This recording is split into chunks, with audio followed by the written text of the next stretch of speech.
আপনারা সবাই অলরেডি অবগত আছেন যে এখানে আজকে যে আপডেটটা আসছে নট রেকমেন্ডেবল বা এখানে সবার কিন্তু সাসপেন্ডেড হয়ে গেছে পেজ রেকমেন্ডেশন বা প্রোফাইল রেকমেন্ডেশন। তো এই আপডেটটা আসার পর একটা সমস্যা যে হয়েছে এমনটা কিন্তু না, দুইটা সমস্যা হয়ে গেছে। আমি আপনাদেরকে ক্লিয়ারভাবে দেখাচ্ছি। তো আপনাদেরকে যদি দেখে এখানে নিচে স্ক্রল ডাউন করে মনিটাইজেশনে যদি ক্লিক করে দিই, মনিটাইজেশনে আসার পর আমরা যদি দেখি যে মনিটাইজেশনের কী অবস্থা, এখানে আসার পর দেখতে পারতেছেন এখানে একটা টুলস ছিল পার্টনারশিপ অ্যাডস নামে, এটা কিন্তু রিসেন্টলি কিন্তু এই আপডেটটা আসছে বা মনিটাইজেশনের মতোই কিন্তু একটা টুলস কিন্তু এখানে লঞ্চ করছে। তো আজকের এই আপডেটে ওই যে পেজ রেকমেন্ডেশন বা প্রোফাইল রেকমেন্ডেশনের সমস্যা আসার পর এটা কিন্তু অটোমেটিক্যালি রিমুভ হয়ে গেছে বা ফেসবুক টিম থেকে এটা রিমুভ করে দিছে। তো আজকের এই ভিডিওতে আপনাদেরকে ডিটেলসে বোঝানোর চেষ্টা করব। তো এখানে যদি আপনারা আসেন পেজ রেকমেন্ডেশন, এটা নিয়ে প্রথমত যারা চিন্তা করতেছেন আমি অলরেডি ভিডিও তৈরি করছি, যারা দেখছেন তারা তো দেখছেন, তারপরে আমি ছোট্ট করে বোঝাচ্ছি। এই যে পেজ রেকমেন্ডেশন বা প্রোফাইল রেকমেন্ডেশন এখানে নট হয়ে গেছে বা সাসপেন্ড হয়ে গেছে, যদি আপনার এমনটা হয়ে থাকে তাহলে আপনি এক বিন্দু পরিমাণ আপনি টেনশন করবেন না, কেননা এটা ফেসবুক টেকনিক্যাল ইস্যুর কারণে। আজকে ফেসবুকে কোনো না কোনো একটা আপডেট চলতেছে বা কোনো না কোনো বড় প্রোগ্রাম তারা লঞ্চ করতে যাচ্ছে বা কোনো না কোনো টেকনিক্যাল ইস্যু দিচ্ছে, যার কারণে কিন্তু একই সাথে সবারই কিন্তু একই দিনে কিন্তু এই প্রোফাইল রেকমেন্ডেশন বা পেজ রেকমেন্ডেশন কিন্তু এখানে নট রেকমেন্ডেবল হয়ে গেছে বা সাসপেন্ড হয়ে গেছে। তো আপনি যদি আমার আগের ভিডিওটার কমেন্ট বক্স চেক করেন তাহলে আপনি দেখবেন ওইখানে হাজার হাজার মানুষই কিন্তু কমেন্ট করছে, তাদের সবার কিন্তু এখানে নট রেকমেন্ডেবল বা সাসপেন্ড হয়ে গেছে। অনেকের ক্ষেত্রে এখানে লাল কালারের কিন্তু ক্রস চিহ্ন চলে আসছে, অনেকের ক্ষেত্রে কিন্তু আবার এরকম নট রেকমেন্ডেবল চলে আসছে। তো এটা যদি আপনার এসে থাকে এটা ফেসবুক অটোমেটিক্যালি কিন্তু রিমুভ করে দিবে, যেহেতু ফেসবুকের টেকনিক্যাল ইস্যু সেক্ষেত্রে এটা তারা অটোমেটিক্যালি এখান থেকে রিমুভ করে দিবে।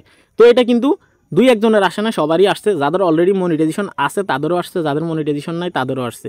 আমি যদি দেখেন আবার মনিটাইজেশনে ক্লিক করে দিই, মনিটাইজেশনে ক্লিক করার পর দেখতে পারতেছেন এখানে কিন্তু আপনারা মনিটাইজেশন টুলসে দেখতে পারবেন কন্টেন্ট মনিটাইজেশন আছে, অর্থাৎ এমন কেউ বাদ নাই যার এটা আসে না, হয়তো দুই একজন হাতে গোনা বাদ আছে, কিন্তু মনিটাইজেশন আছে তাদেরও কিন্তু এই সমস্যাটা আসছে। সেক্ষেত্রে যাদেরই আসছে কোনো ধরনের কোনো টেনশন করবেন না। এখন তো গেল পেজ রেকমেন্ডেশন বা প্রোফাইল রেকমেন্ডেশনের সমস্যাটা, আপনারা এটা নিয়ে টেনশন করবেন না। এখন কথা আসে যে পার্টনারশিপ অ্যাডসের যে বিষয়টা, পার্টনারশিপ অ্যাডসের জন্য আপনাকে কোনো ধরনের কোনো টেনশন করতে হবে না, কেননা গত কয়েকটা ভিডিওতে আমি আপনাদেরকে বলছি পার্টনারশিপ অ্যাডস কিন্তু নতুন একটা টুলস এখানে আসছে, ঠিক আছে, এখানে আসছে। তো নতুন কোনো টুলস আসলে এটা কিন্তু স্থায়ীভাবে থাকে না, এটা চলে যায়, আবার যখন তাদের আপডেটে কাজ করা শেষ হয়ে যায় তখন তারা আবার কিন্তু এখানে দিয়ে দেয়। আপনারা যদি খেয়াল করেন তাহলে দেখবেন গত কয়েক মাস আগে বা 2 মাস আগে লাইভ অ্যাডস নামে একটা টুলস কিন্তু এইখানে আসছে পার্টনারশিপ অ্যাডসের মতো, ওটাও কিন্তু একটা মনিটাইজেশন টুলস। সেটা আসার পর 7 থেকে 8 দিনের ভিতরে কিন্তু পার্টনারশিপ অ্যাডসের মতো কিন্তু এখান থেকে রিমুভ করে দিছে, অর্থাৎ লাইভ অ্যাডস কিন্তু আসার পর 7-8 দিন পরে কিন্তু এখান থেকে রিমুভ করে দিছে, ঠিক আছে। তো এখন যে আপডেটটা আসছে সেটা হচ্ছে যে পার্টনারশিপ অ্যাডস সেটাও কিন্তু এখান থেকে রিমুভ করে দিছে। তো তারা যদি পার্টনারশিপ অ্যাডস স্থায়ীভাবে ফেসবুকে রাখতে চায় সেক্ষেত্রে তারা এই আপডেটগুলো আবার নিয়ে আসবে বা পার্টনারশিপ অ্যাডস থেকে ইনকাম করার সুযোগটা আবার করে দিবে। ফেসবুকে বর্তমানে কাজ চলতেছে এবং কি পুরো ফেসবুক কিন্তু আপডেট মোডে আছে, সেক্ষেত্রে আপনারা কোনো ধরনের কোনো টেনশন করবেন না। পার্টনারশিপ অ্যাডস যদি তারা ফেসবুকে রাখে 2 দিন পরে হলেও কিন্তু এটা নিয়ে আসবে। অনেকে চিন্তা করতেছেন ভাই ফেসবুক থেকে ইনকাম করার আরও একটা মাধ্যম ছিল কিন্তু সেটা তারা রিমুভ করে দিল, কিন্তু এটা নিয়ে কোনো ধরনের কোনো টেনশন করবেন না। আপনারা সবাই জানেন এই প্রোফাইলে কিন্তু এখানে পার্টনারশিপ অ্যাডস ছিল, আমি স্ক্রিনশট দিয়ে দিচ্ছি, আপনারা হয়তো দেখছেন, কিন্তু বর্তমানে এখানে কিন্তু আপনারা খেয়াল করলে দেখবেন যে নাই। তো আপনার যদি পেজ রেকমেন্ডেশন বা প্রোফাইল রেকমেন্ডেশনে ওই আপডেটটা এসে থাকে নট রেকমেন্ডেবল বা এখানে সাসপেন্ডেড, সেক্ষেত্রে আপনার ক্ষেত্রেও কিন্তু পার্টনারশিপ অ্যাডস রিমুভ হতে পারে, এটা নিয়ে কোনো ধরনের কোনো টেনশন করবেন না।